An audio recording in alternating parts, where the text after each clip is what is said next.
Hello and welcome back to the Brit Iron Fantasy Show.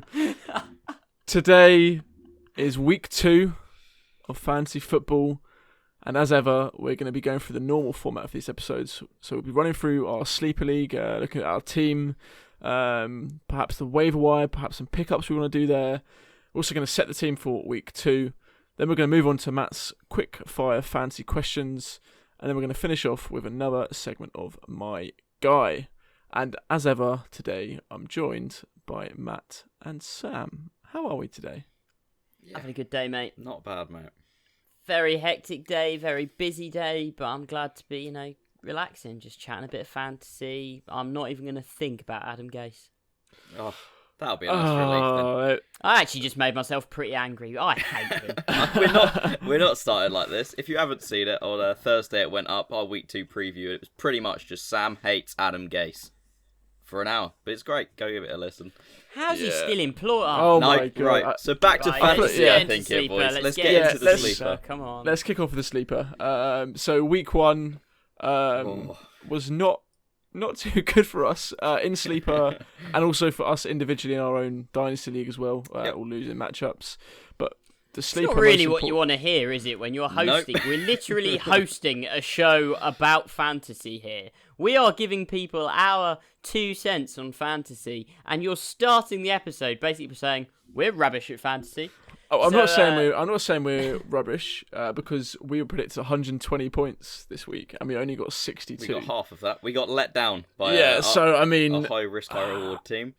What gives? What gives? It sometimes it just doesn't rub your way. Your luck doesn't rub your way. So this we got pretty well turned over this week. I think wasn't our best week, but we move on. I think obviously first thing I think we want to quickly clear through is we've got a couple bits to move around onto the IR spots. One of which Blake Jarwin. I mean, one of those ones could probably just drop for the same thing, but we've got 4 IR spots for this. So if he makes some kind of miraculous recovery, could get something out of that. But I think so. That's one guy we're gonna need to be moving as well. Lev Bell on IR probably for a few weeks. Who knows? We'll keep him there, but yeah, God knows what he's going to give us the rest of the season.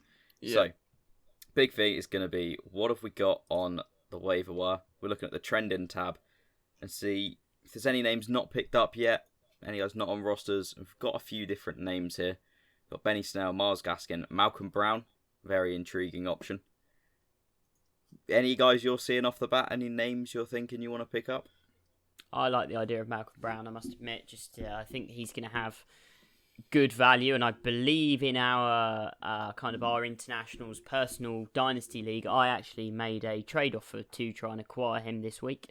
I'm currently waiting on a response from that trade, so on the off chance that you are listening, Spencer, please trade with me. I need some running backs because my running backs are, they're rubbish. So might be intriguing for you to hear that I'm on the other side of that.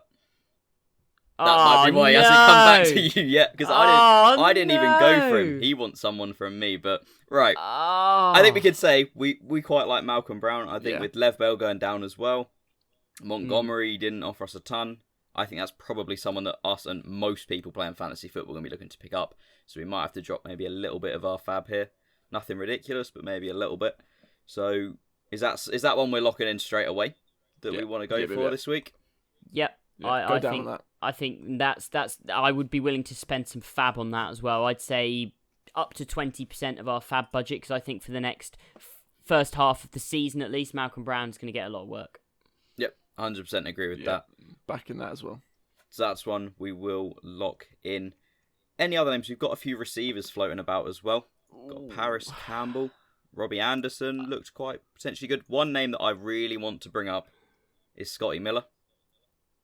I think he's going to have fantasy upside this year. I don't know whether it's worth dropping anything on him yet, but I would see maybe if he produces again in week 2. But this is a name I'm starting in our internationals league, and I'm keeping on because Brady loves this type of receiver, and I think interesting. He with the other names in that Bucs offense, mainly obviously Goldman and Evans, they're going to take a lot of the coverage, and this is going to leave him with potentially some very nice matchups. So just one, I'm watching.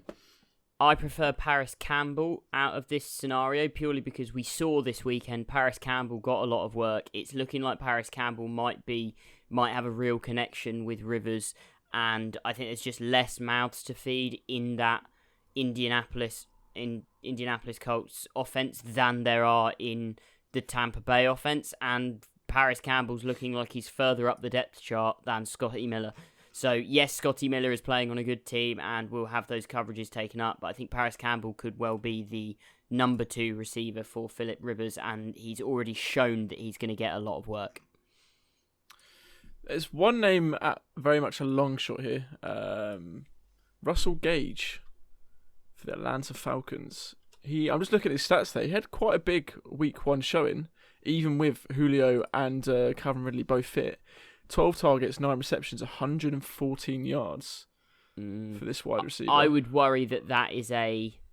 One time? A diamond in the rough kind of game. I think that is the kind of guy that would be an overreaction. Someone that he has a good week 1 and people rush to pick him up. Yep. Whereas I'm looking more at the players that kind of showed a little bit in week 1 and showed that they've got the spot and they're in a spot to do that for the rest of the season. Whereas I think Russell Gage he could be the kind of player that does that on occasion, but I wouldn't want to rely on him week in, week out. Whereas Paris Campbell, as I just said, looks like he could project to be the number 2 in that offense and potentially be one of the biggest target hoarders in that team. So Paris Campbell, I mean, I'm happy with that. Yeah. Are we? Yeah, Paris Campbell. What are we doing? Are we doing any fab towards this? Are we that desperate for it as a pickup? I would say that fab-wise, Malcolm Brown demands some fab. Yeah. I would be willing to drop 5% maximum on Paris Campbell. So 5. We've got a budget of 100, so we've currently got 25. We've just put on Brown. Just got 25%, and this would be 5 out of 100. I think just maybe tips. Do we want to? Do we want to spend 20? Because I get the feeling in this 25 even. I get the feeling in this league people will be nervy to spend fab, especially this early. Whereas I think Malcolm Brown could have a lot of early value and win us a couple of weeks. So I think maybe 20. Oh, okay. Do we really think anybody else? Or? Yeah, personally, I would be if anyone wants to go and spend more than that, I think that would be a good move on their behalf. But I don't necessarily see them doing that. Do you know what I mean? Yeah, I think 20 is fair, and it gives us enough, 80 for the rest of the season to move with. Just that one. So for Campbell, I'm thinking with Campbell, we don't even need to maybe go to 5. I think just do 1 or 2 is that almost that just tip it over the edge in case we want a multiple. And if we don't get him, it's not the end of the world.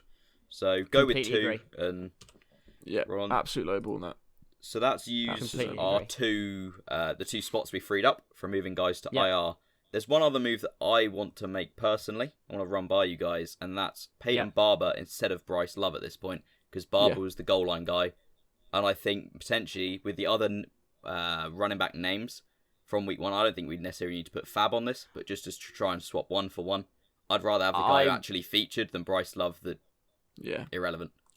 I will be honest. My opinion on that is very much this is a backfield that I think you could see go either way. I don't think either of these players are guys that we're going to want to be putting on our roster or to actually be playing at any point over the next couple of weeks. I would err towards Bryce Love just because I want the younger guy who I think has more potential. Whereas I agree with you right now. Peyton Barber probably has some relevance, but I struggle to see a world in which we actually play him. So I would err towards Bryce Love. However, I think they're both guys that are unlikely to get played, so I actually don't mind that much. Yeah, I think it'll be a free pickup either way. We're not going to spend any fab on that. Oh, I yeah, don't think. no fab. We'll get many people compete, and if they do compete, then they're potentially wasting fab. So I think it's a low risk option there. So I'd be happy to do that. So you're for it as well. So I just think on the potential side for Bryce Love, if this was a dynasty, I'd be with you. Yeah. On a 1 season, it's less likely, and if there's a guy that looks like he's going to emerge for goal line carries, without putting any fab into it, I'd rather do that and sort of move. I understand, and I get that, which is why I'm saying I honestly don't mind. I think I'm happy to drop Bryce Love, but I think looking at it for me at this point is I look at our roster and I think we're quite solid with all our kind of flex and other running backs and stuff. Bryce Love is effectively that spot that he's occupying at the moment is like our swing spot. Do you know what I mean? that we have a player on the roster that could be potentially very good later in the season. Whereas I think if you move him out now and you put you put in what's his chops? Peyton Barber. Peyton Barber's the kind of guy that where Bryce Love might get relevant at the end of the season.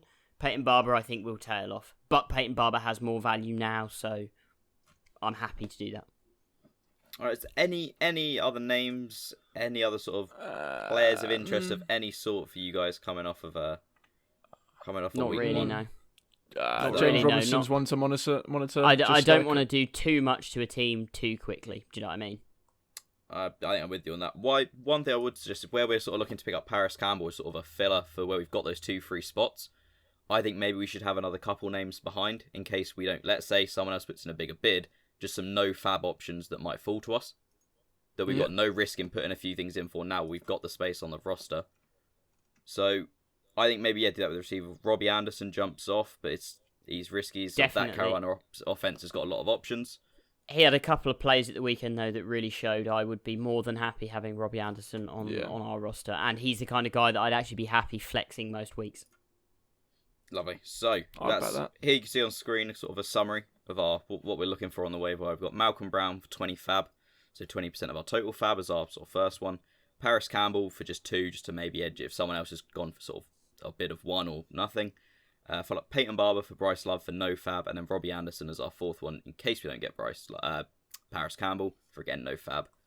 I think that sums up our moves for the week. So now let's set the lineup. Obviously, it may change. Let's say if Malcolm Brown comes in, something like that, they may slot into the lineup. But for now, we've currently got Jared Goff, Mixon and Drake, Odell Beckham and T.Y. Hilton, Hayden Hurst, a gap at one of our flexes where Lev Bell's has gone to IR, and then David Montgomery is the other flex, Jake Elliott as the kicker, and Bucks as the defense. On the bench, we've got Cooks, Daniel Jones, Bryce Love, but that may switch to Peyton Barber, and Darius Slayton. Anyone you want in? I know there's one name that I'm very tempted by for this week. There are 2 names that I want in for this week. I want Daniel Jones in, and I want Darius Slayton in.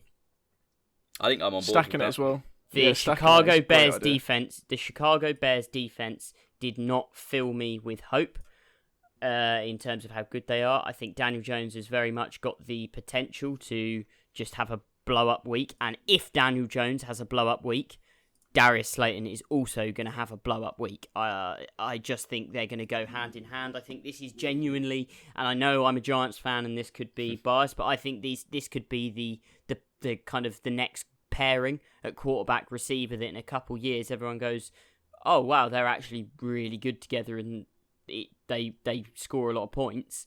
So I just think they've got much better upside than Goff does really. For this week. Yeah, I think Daniel Jones came out and even against that Pittsburgh, he put up more points than Goff did for the week. So exactly. I think I'm happy to run with this. I think in terms of, is there any name that we mentioned there? Let's say if Malcolm Brown comes in or Paris Campbell, are we still sticking with that roster with Darius Slayton at the flex and Daniel Jones at quarterback? David Montgomery, we confident in him? Odell Beckham, are we confident to put him out again? That's a risky one, I think. Yeah. Odell Beckham, I am confident having on the fantasy roster. Not because I think he's necessarily going to definitely blow up and definitely be good, but when you've got a quarterback who's staring down your receiver as hard as Baker is staring down Odell, at some point that is just going to produce for fantasy. I mean, literally watching that game, Baker was getting the ball snapped to him, and he was looking at Odell before the ball was snapped to him. He was looking at the ball at Odell while the play was in action, and he walked off the sidelines after a 3 and out, still looking at Odell. It just seems to be what he wants to do. So I want Odell on the field on our thing, just because that if you're getting 15 targets a game, at some point that's going to produce. Yeah, there will be a connection, 100%. And if it does come down to it, Montgomery or Brown? If we get Brown on the waiver wire at our last flex spot, I do quite like Montgomery against the Giants defense, but Brown he looked good, and if that share continues, I kind of want that in the team. What are your guys' thoughts here? It's a really tricky one, though. This is a coin flip. So tight. I would actually argue that if we get Brown and everything's like that I would argue that at that point, you might say take out Slayton and minimise the risk, because then if Daniel Jones puts up a dud of a game and you've got Slayton in your flex, then you've got 2 players that put up a dud of a game. So I think then you might want to give yourself more options and you take Slayton out rather than Montgomery. I'm happy that I like starting more running backs. So we're saying, so this is currently, you can see here on screen, our locked in lineup before waivers. But if we get Brown, he'll be in for Slayton, and that'll be our team heading into week 2. So Daniel Jones at quarterback, Mixon and Drake as our RB1 and 2, Odell Beckham and T.Y. Hilton as our starting receivers, Hayden Hurst at tight end, currently Slayton and Montgomery in the flex, Jake Elliott and the Bucks defense. How are we feeling for that? Better week this time, do we reckon, boys? I'm happy with that. It can only be up from here. It can only be better. Keep it moving. We're 0-1. We're going to be at 1-1 by this time. Next week, we'll be coming in. We'll have Malcolm Brown, who's going to be on pace to be the running back 1 on the season. And Lev Bell will come back, and Gase will have been sacked. And Bell will be the running back 2 on the season. Odell Beckham Jr. will be catching all of these targets. We're good to go, boys. So excited to see how our team does in week 2. I've got very high hopes, as I've mentioned, so have to see how it plays out again. But Matt, I think it's time for your fantasy quickfire question. So what have you got for us this week? Right then, boys. So I'm putting you in charge of a fantasy team that didn't really want to pick up a quarterback in the draft, didn't want to go early on that and lock in too much draft capital. You wanted to stream for the year. And your options are Cam Newton, obviously the Patriots, against the Seahawks, Minshew and the Jags against the Titans, or Bridgewater of the Panthers against the Bucks. Who is your guy that you're happy locking in for week 2 to roll with in your fantasy team? I'm going to throw it to Sam first. What you think? You're in deep thought there, Sam. What are you?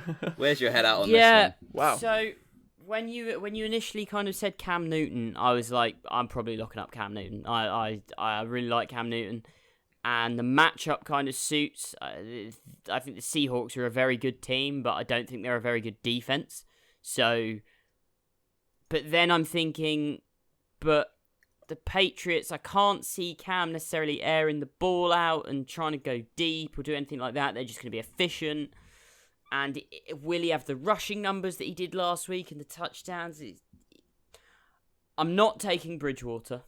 Mm-hmm. I'm not taking Bridgewater at all. So I think I'm going to ride. Every ounce in my body is telling me to lock up Cam. But I'm going to take Minshew just because Minshew went 19 of 20 last week. 3 touchdowns against a defense that I still think is quite a good defense in the league. And he is the most likely out of these 3, I think, to just try and air the ball out and go deep and make the big plays because he's got nothing to lose, really. Yep. They're still in a spot where they don't know, people don't expect much of him, and I think he has the potential to be that good. So I'm going to take the high upside in Gardner Minshew. Love it. Minshew mania over there. Oof. It's I do running like on the sound of it. It's running from our episode earlier in the week to now. Sam is big on Gardner Minshew. Wow. MVP! Wow. Yeah. I mean, I'm with you on Bridgewater. I don't want to take him. I think he scored into 1 touchdown in week 1 against the Raiders. So I'm not that impressed out of the 3 with him. So it is between Cam Newton and Minshew. And, with Gardner Minshew, the talent's clearly there, but I feel like I just want to see it a little bit more. I want to make sure it's consistent for this season at least. Yep. So I'm erring on the side of caution with Gardner Minshew. I'm all on board with Minshew mania, don't get me wrong, but when you give him the option of Cam Newton, a former MVP, looking to prove people wrong, as I've mentioned before, I will be taking Cam Newton this week. The boy that he's going to use his legs, he's going to throw the ball well. I just think he's the better option out of the 3. I like it. I think I'm as well. Bridgewater for me is not a name that I'm looking to put in. Just not there for me. Minshew really tempting. I really want it, and I think in our internationals league I've got a choice between him and Wentz, and I'm picking him over Wentz for this coming week. But when it's him or Cam Newton, I feel like we haven't seen obviously a lot of this Cam Newton Patriots offense yet, and it's only going to get better. Obviously it was against the Dolphins. It's a bit easier, or quite a lot easier than the Seahawks, but I'm going to roll with Cam, that Russian baseline, and It's just, Minshew, like James, I haven't seen it quite enough yet. And the Titans' defense, they held Drew Lock very well. And I think Drew Lock and that Broncos offense you'd expect should be better than this Jags offense. So I don't know, for me, I'm leaning towards Cam Newton. He's going to be my guy for this week out of these three. Yeah. That's your prerogative. Yeah, I mean, it definitely seems like Minshew is your guy, Sam, for this week. And I think you can see what I'm about to do here. Always my guy. And stick it on my guy. Let's go to the my guy section, which Matt, you've got a new sort of set of criteria for us this week. What is it going to be? Yep. So this week, pretty simple. We got to all pick a guy that didn't finish in a top 12 at their position, but also there's some obvious ones for this week. You've got Mike Evans, you've got Saquon Barkley, Kenyon Drake, some big fantasy names that didn't make it. I want more of a my guy, more of a sleeper pick, someone that people might not be thinking. And the way we're going to do it is pretty simple. Whoever finishes highest, respectively, at their position, earns the one of us that picked them a point. Whoever picks the worst of the three loses a point on the year. If you get the middle one, nothing changes. Just pretty simple. Sam, who's your guy for week 2? Okay, so you might have a go. I was thinking about this as you're introducing that, and maybe you call this low hanging fruit. Oh, but, here we go. But I'm taking. He's done it. I'm not going that low hanging fruit. So I'm going to take a guy who he's been in the news a bit recently for kind of his leadership style and some of the things and Adam Gase. Don't get me started. But no, this is a guy he's coming off a rough week 1. There's a lot of expectations going in. He's got all the weapons around him. But I'm saying he bounces back. He finished 19th at his position last week, and he didn't look great. He didn't look amazing, but he's got a much more favourable matchup. He's got all the weapons around him. Yes, he's lost one of his weapons to injury, but I think he bounces back. He's coming off the best season of his career last year, where he threw for nearly 5,000 yards. He's getting paid on a franchise tag to be the guy. He's fighting for a big second contract, and I think he's going to get it this season. He's going to throw a lot of yards. He's got a favourable matchup. I'm looking to Dak Prescott of the Dallas Cowboys to throw 4 touchdowns, 350 yards, and lock up a win and a top 3 quarterback finish for the week. I do. I can't argue with any of it. I think he will as well. I love it. I'll throw the intro out the window of a lesser known one, but yeah, I think you might have locked up the point there for this week. But James, I love that pick. I love that as a dynasty owner with Dak. I absolutely love that, Sam. So I hope you win this one in a weird sort of way. Yeah. However, the guy I've gone for, I do also own in dynasty. So there's skin in the game here as well. And this guy, he's a rookie. He's in somewhat of a timeshare for his team, and he's a running back. Okay, let's go. Now, week 1, they had a fairly good showing against a team we can all agree is pretty terrible right now. We're head coach. That's pretty terrible right now. Okay. I won't name any names, but I think you can guess. And this guy, he was RB 25 on the week in half-point PPR. So, not low-hanging fruit here, Sam. Dak's not low-hanging fruit. No. Anyway, 9 attempts, 11 yards rushing week 1. Not the best there. He also had 3 receptions for 16 yards and 1 touchdown. And my guy for this week, if you couldn't tell by now, is Zach Moss. A young I like it. Zachary Moss, as we call him. Zacharias. In my ends. He's going up a Miami Dolphins defense, a weak Miami Dolphins defense. I think they allowed 217 odd total rushing yards and like 120 to running backs in total in week 1 against the Patriots. Ouch. Another team with a timeshare of running backs. It is a timeshare, like I just mentioned, so Singletary could take away some of those snaps, a bit of a concern. And Moss only had, I think it was about 45% of the snaps in week 1.